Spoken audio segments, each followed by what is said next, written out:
And continuing with the story, letting in the jungle, um, Mowgli's adopted parents have safely escaped. Bagheera scared off some people by hiding in their house, and Bagheera's like, okay, we're settled, Mowgli, you gotta stay in the jungle. And Mowgli's like, no, I want Hati the elephant for something. And Bagheera's not sure what he wants him for, and now Mowgli's gonna let him know. Bid him and his 3 sons come here to me. But indeed and truly, little brother, it is not seemly to say come and go to Hati. Remember, he is the master of the jungle, and before the man-pack changed the look on thy face, he taught thee the master words of the jungle. That is all one. I have a master word for him now. Bid him come to Mowgli the Frog, and if he does not hear it first, bid him come because of the sack of the fields of Butcherpore. The sack of the fields of Butcherpore, Bagheera repeated 2 or 3 times to make sure. I go. Haughty can but be angry at the worst, and I would give a moon's hunting to hear a master word that compels the silent one. He went away, leaving Mowgli stabbing furiously with his skinning knife into the earth.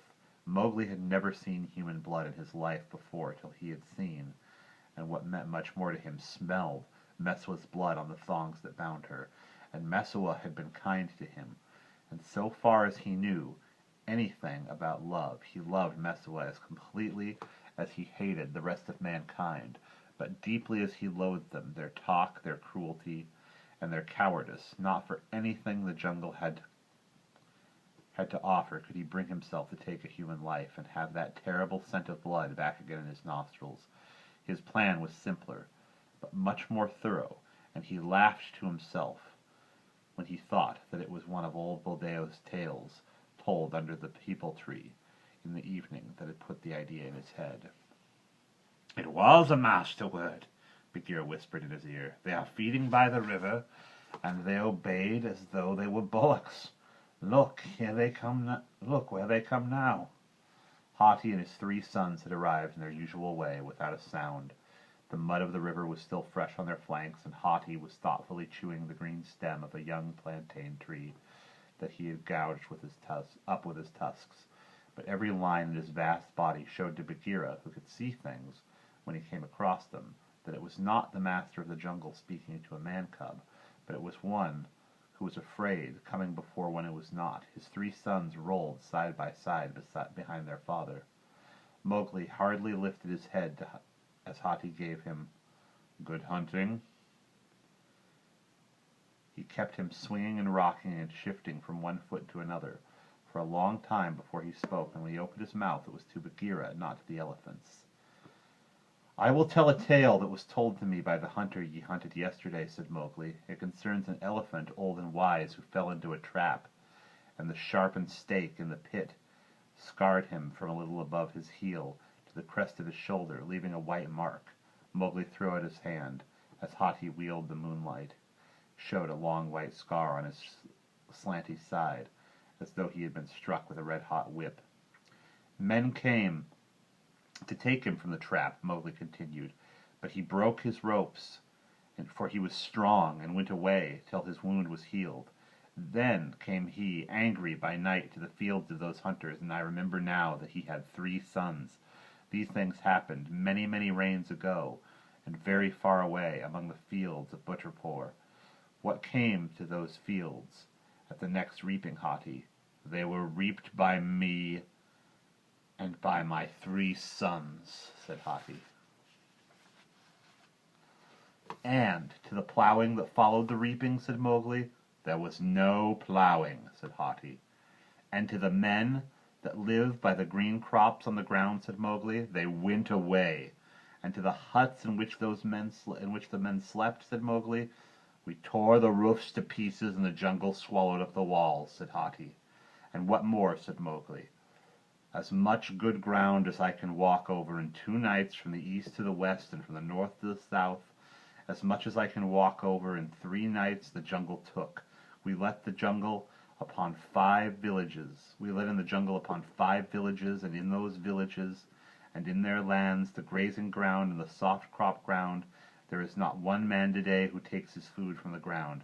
That was the sack of the fields of Butcherpoor, which I and my 3 sons did. And now I ask, Man-cub, how the news of it came to thee, said Hati. A man told me, and now I see even Buldeo can speak truth. It was well done, Hati, with the white mark. But the second time it shall be done better, for the reason that there is man to direct. Thou knowest the village of the man-pack that cast me out? They are idle, senseless, and cruel.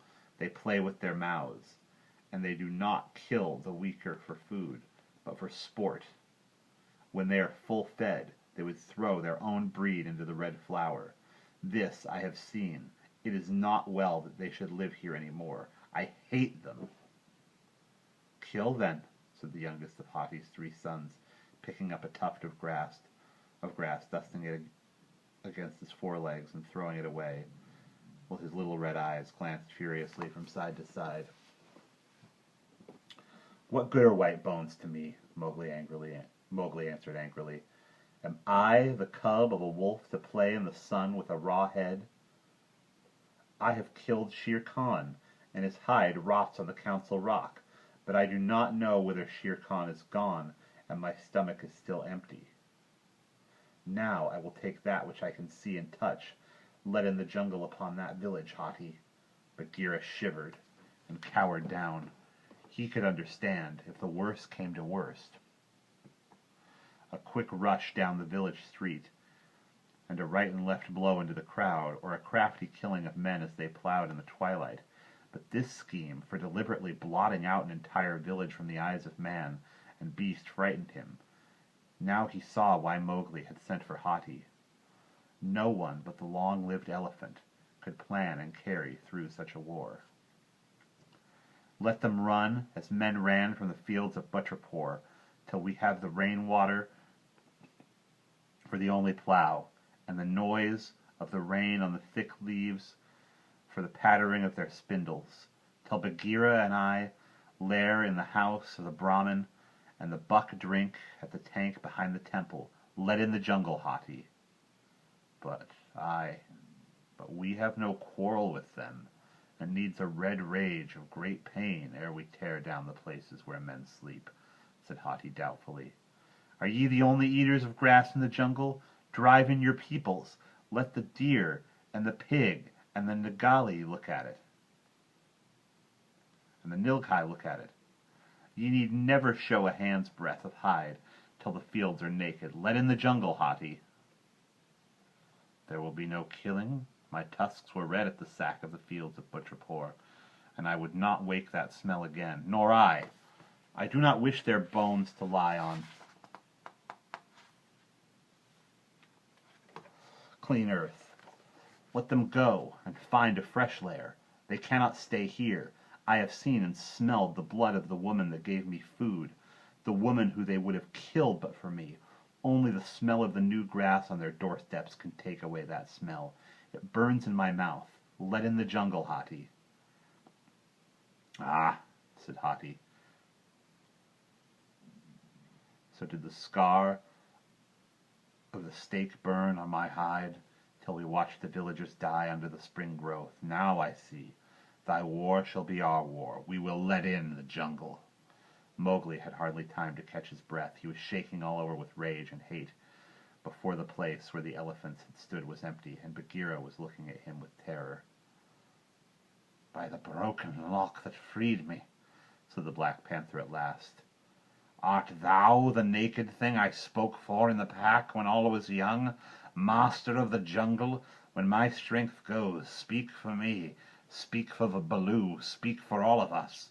We are cubs before thee, snapped twigs underfoot, fawns that have lost their doe.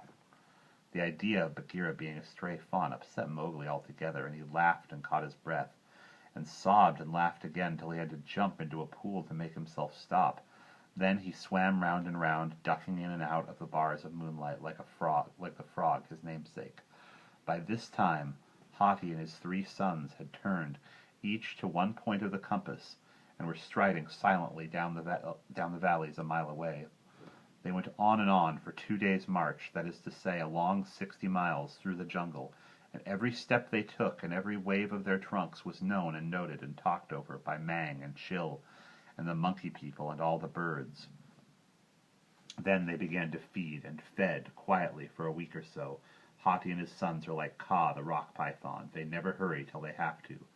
At the end of that time, and none knew who had started it, a rumor went through the jungle that there was better food and water to be found in such and such a valley. The pig, who of course will go to the ends of the earth for a full meal, moved fast by companies, scuffling over the rocks, and the deer followed, with the small wild foxes that live on the dead and dying of the herds, and the heavy-shouldered Nilkai moved parallel with the deer, and the wild buffaloes of the swamps came after the Nilkai.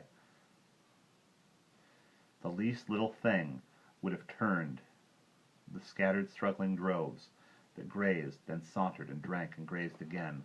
But whenever there was an alarm, someone would rise up and soothe them. At one time it would be Sahi the porcupine, full of news of good feed just a little farther on. At another, Mang would cry cheerily and flap down a glade and show it was all empty, or Baloo, his mouth full of roots, would shamble along a wavering line and half frighten, half romp it clumsily back to the proper road. Very many creatures broke back or ran away or lost interest, but very many were left to go forward. At the end of another 10 days or so, the situation was this. The deer and the pig and the Nilkai were milling round and round in a circle of 8 or 10 miles radius, while the eaters of flesh skirmished round its edge. In the center of that circle was the village.